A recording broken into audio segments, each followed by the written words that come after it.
In 2 Corinthians chapter 1 verse 8 to 9 it says, "For we do not want you to be ignorant, brethren, of our trouble which came to us in Asia, that we were burdened beyond measure, above strength, so that we despaired even of life. Yes, we had the sentence of death in ourselves, that we should not trust in ourselves, but in God who raises the dead."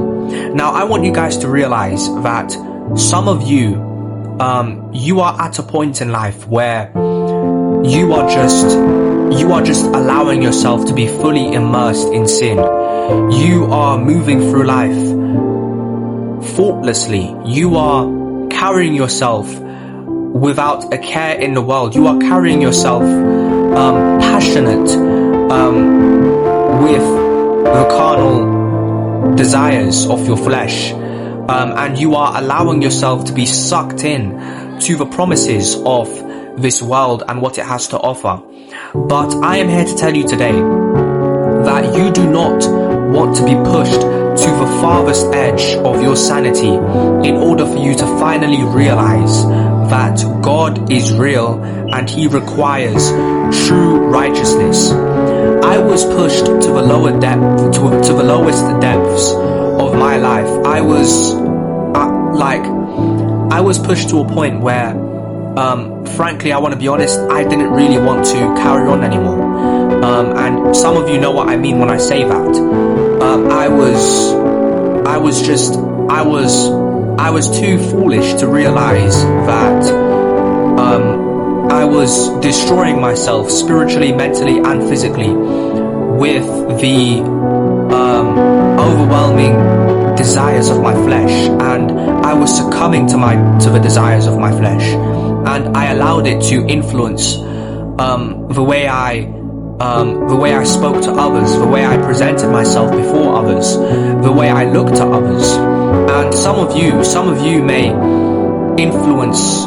It may influence, but the desires of your flesh may influence the way you look at a woman. You may look at her as a trophy,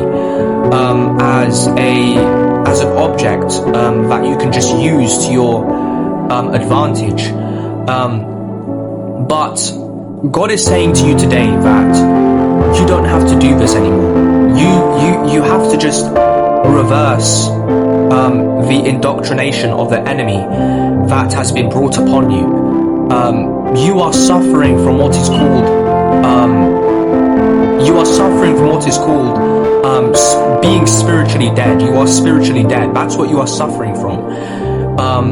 And being spiritually dead is one of the worst things you can be spiritually, because you are an open vessel for any demonic spirits, and sooner or later you will be leftovers.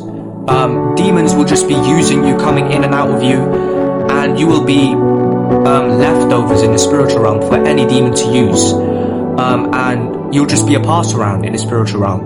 And trust me, you do not want that to happen, because once that happens, frankly, there's no coming back. There truly is no coming back. No priest can help you, no exorcism. It will take, you'll just be put in a psych ward, and they will deem you psychiatric or psychiatric, completely mad, incompetent. What you'll be saying will be incoherent to people, and you do not want to get to that stage. So I'm here to tell you, and a lot of people will comment in my videos saying that I have religious psychosis, that I am mad, I am not mentally sound, I am mentally ill from what I'm saying. But those of you who are spiritually inclined to understanding these things and seeing these things for what they are, you know what I'm talking about, and you know that I am telling the truth and I am not just rambling. But I rest my case. All of you who are watching this video, you have a choice to take what I'm saying with a grain of salt and go away from this video and not practice or listen to anything that I've said, or some of you can actually apply this to your lives and really apply yourself to the Word of God, seek out God for yourself, and allow Him to restore you and heal you.